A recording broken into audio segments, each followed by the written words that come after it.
Shad Sports and Faith, SSF, and what we're talking about today is this weekend's NFL's playoff preview. This weekend's playoff preview. And we're going to get right into it, baby. The first game coming on at 3:30 Eastern time, I believe, is the 49ers, the Green Bay Packers versus the 49ers, the San Francisco 49ers. The San Francisco 49ers was the best team in the NFC. For a while, it looked like the best team in the NFL until the Ravens started coming along and looking great, because we didn't pay attention to them. But we're going to talk about them later. But for San Francisco 49ers, 12-5 this year, with having the second placed offense in the league, giving an average of 398, almost 400 yards per game, scoring 28.9 points per game, almost 29 points per game. They were third in rushing with 140 yards per game, fourth in passing with 257 yards per game, almost 260, and eighth in defense, only giving up 300 yards per game.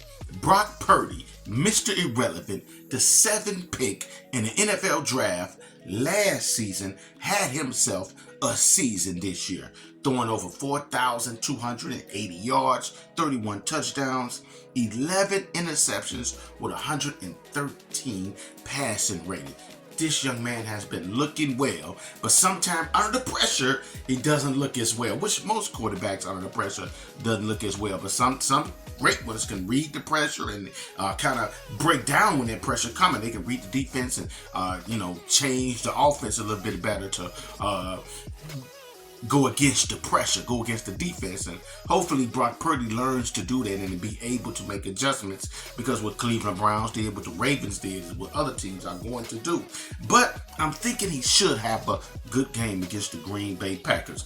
With the 49ers, we talking about the most talented team in the NFL, the most talented team in the NFL. Brock Purdy has weapons galore. Christian McCaffrey, who was the best running back in the league this year, God led the league with 1,459 yards rushing, 14 touchdowns with averaging 91 yards per game. The brother also gave you another 564 yards receiving, along with 7 receiving touchdowns. Man, just hand that boy the ball. Also, you have Trent Williams, the left tackle, who's doing a great job blocking for Brock Purdy.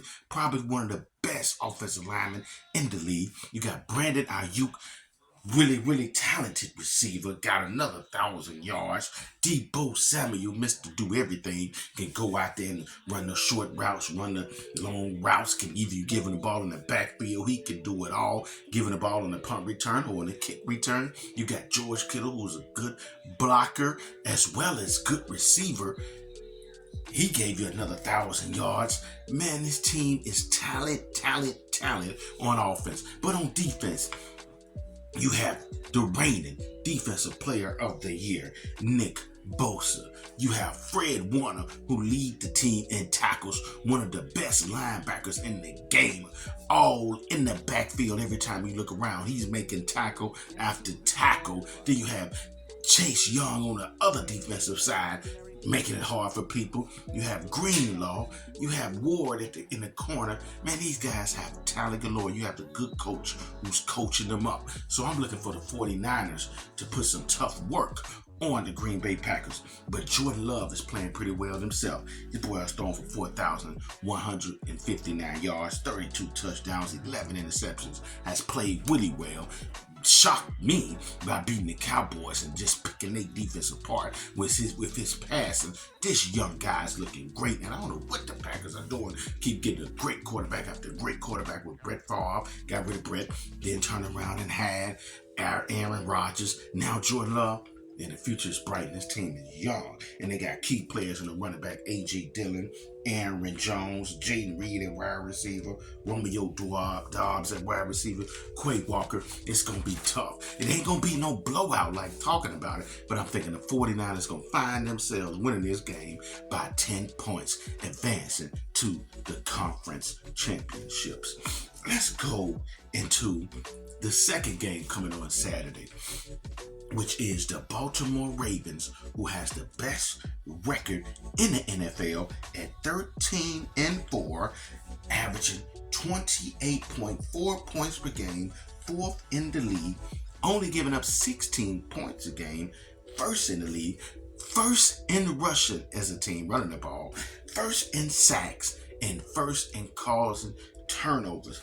This team is tough, and they're going to be playing the Texans with that young quarterback. Lamar Jackson held out during the season, during the off season, bet on themselves, and got a big contract. And boy, is he paying the team back. This boy is having a great season. Used to be known as just a great running quarterback who can throw the ball solid, but he's turned into a good pocket passing quarterback who looks to not just run the ball all the time, but he's trying to he's able to scramble to get him more time in the pocket to throw the ball. And then if he just don't have nobody to pass the ball to, he can run it. And it ain't like this guy got the greatest talent around him, but he makes the talent better with his superstar, Superman talent. Man, Lamar Jackson, who's most definitely to be going to win the MVP, threw for 3,678 yards, 24 touchdowns, 7 interceptions on 67 completion rate. He led the team in rushing as he always do with 821 yards on the ground, along with 5 touchdowns. He also has help with Gus Edwards running the ball, Odell Beckham Jr., who's not his same self, but he's good enough to get them by. He had a solid season, or having a solid season. You had Zay Flowers with his speed. Man, also on the defensive end, which they lead the league in sacks. You have Justin Madubuike. I hope I'm saying his name real. This guy got 13 sacks. You got Javon Clowney giving you 9.5. You have Raekwon Smith. Every time I think about Raekwon Smith, I get mad because the Bears let him go. This boy balling out of control, leading the team with 158 tackles. And the Baltimore Ravens, they play disciplined defense. Everybody go play their position. And it's going to be hard to run. It's hard to throw. They all over you. They own your throat. It's going to be hard to beat these guys. John Harbaugh, just like his brother Jim Harbaugh in Michigan, and probably going to be in the NFL. These are some great coaches. They put their team in the best position to win, and they got other coaches in place to help them win. It's going to be hard for the Texans to beat them. Although C.J. Stroud coming in had one of the best rookie years I've seen in a long time, throwing for over 4,000 yards. Brought through 23 touchdowns, 5 interceptions, shocking me, beating a great defense in the Browns. If he beat them, maybe he got a chance to beat the Ravens. Also, these guys have key players in Devin Singletary, a running back. They also have Nico Collins, the wide receiver, who had almost 1,300 yards receiving, 8 touchdowns. Key defensive players in Blake Cashman, that linebacker, Jonathan Greenwood, 12.5 sacks with this team. The Texans are going to be a good matchup for the Ravens. It's going to be a good game, but they're going to have to, in order for the Texans to win, they're going to have to find a way to control Lamar Jackson, and they're going to have to find a way to kind of escape that pressure, maybe throw some short passes. You need to block well for C.J. Stroud, because best believe Baltimore is coming. And they're going to be disciplined. They ain't going to make too many mistakes, but they're going to force you to make mistakes. So they need to keep the turnovers down. They need to block for C.J. Stroud. They need to find a way to run the ball, get some short running routes going, and then hit them over the top when they get the defense off balance. And maybe it could be a game. But if you're asking me, again, I have also the Ravens winning by 10 points because that team is too talented. It's going to be too much for the Texans to overcome. So, yes, like, share, subscribe. Tell me what you guys think, and I'll be sure to engage you in the comment sections. This is my playoff preview for Saturday's game. Probably Saturday, I'll give you the ones for Sunday's game. You guys have a blessed and prosperous day. Peace and love.